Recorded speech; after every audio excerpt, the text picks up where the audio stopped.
Hey guys, Dani here, and welcome to my little corner of the internet.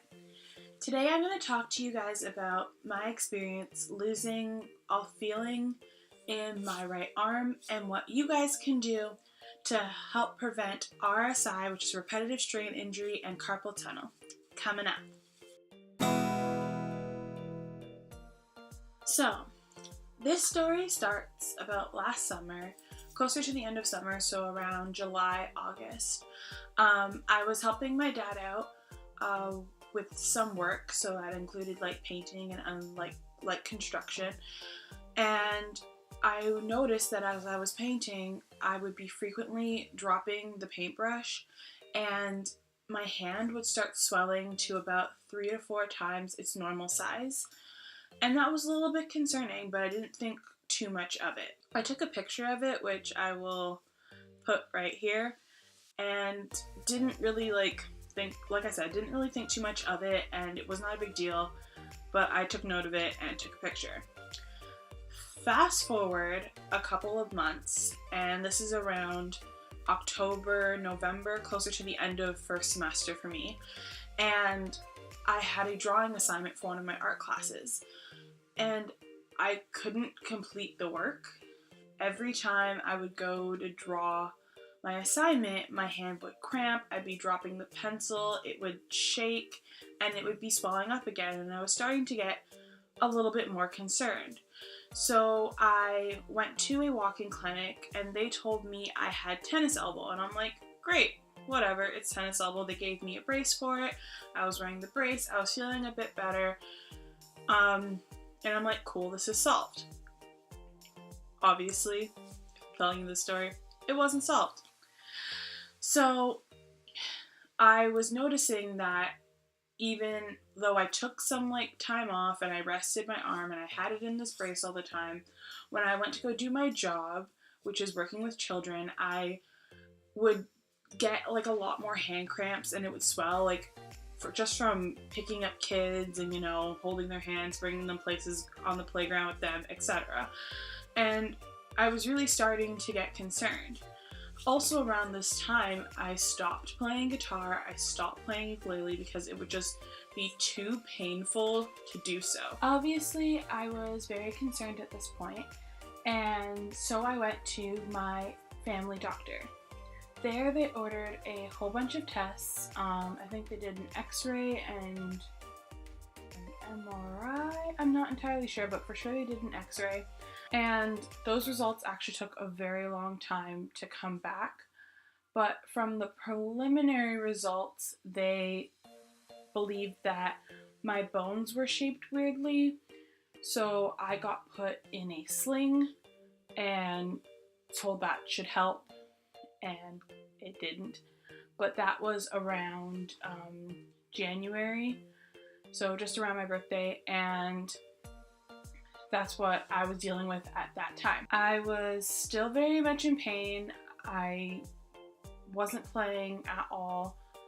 I was really losing the ability to hold things. So something like my laptop, I own a MacBook Pro, and I couldn't lift it with my right hand just by itself. And it started to become a problem because when I would try to carry things or lift things, I would drop them. I actually almost broke my lens. Thankfully, I had a UV filter on it. Just putting my lens onto my camera, my hand cramped and I dropped the lens, and it fell straight onto the glass. But like I said, there's a UV filter thankfully, so I just had to pay to get the UV filter replaced, and the thing that allows the UV filter to screw onto the lens fixed, which wasn't as expensive as buying a new lens, but that also happened, and it's just been a very hard thing to deal with. And I think what makes it so hard to deal with is the fact that being able to play music and to make music lies so much in my identity and who I am, or at least who I believe I am, that it's just been taking a huge toll on me and my mental health going through all of this. So last week, I finally got to see an orthopedic surgeon, which is a surgeon that deals with bones, and they are currently leaning towards surgery. I haven't gotten a full diagnosis, but they have put cortisone shots in my arm and hoping that will be a temporary relief measure for now, because there actually was a huge mass or knot like forming right here on my shoulder blade. So they were concerned about that, so they gave me a cortisone shot, so thankfully it's actually gone down a lot. And after they do some more testing and some more imaging, they are going to discuss surgery options with me.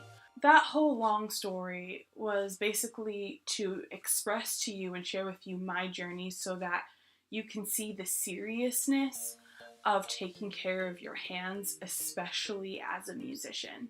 I personally regret not going to a doctor right away when the pain was not as severe and was just like bothersome.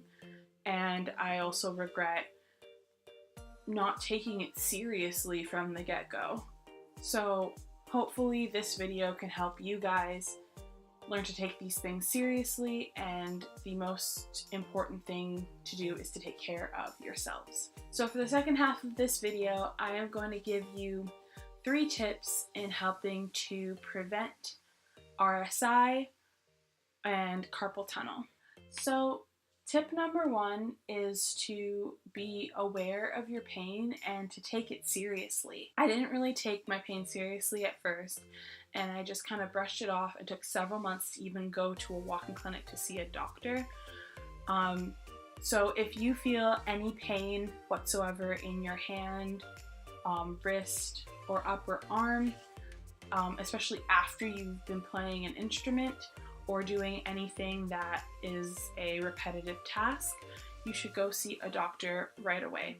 I personally was raised in a family where we just kind of brush pain off, whether that have been when I was little and, you know, I had pain in my knees or whatever else, and I didn't really ever take it seriously, and we just kind of lived with the pain, and that is causing a lot of health issues in and of myself now, and I have to live with a lot of pain and have to now do a lot more work to correct that pain than I would have if I had said something when the pain had first occurred.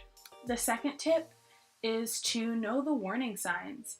So the warning signs for RSI and carpal tunnel include but are not limited to tingling in your hands or other extremities, as well as burning or frequently dropping things or not being able to lift things that you normally would be able to lift. And it's a really big warning sign if these things are occurring just after you have finished playing or doing something that takes fine motor skills that you're doing repetitively. So tip number 3 is stretch.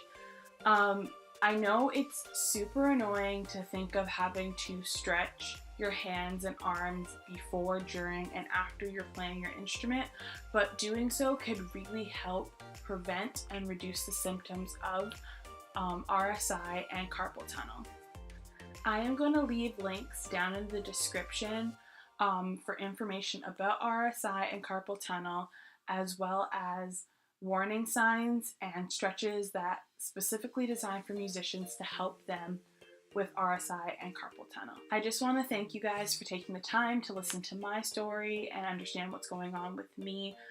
I hope that you can take some lessons from my story so that you don't repeat some of the same mistakes and that you take care of your body and yourself, because as much as we all love making music, it's very important to take care of ourselves, because without a healthy body, you can't do that and you can't do what you love.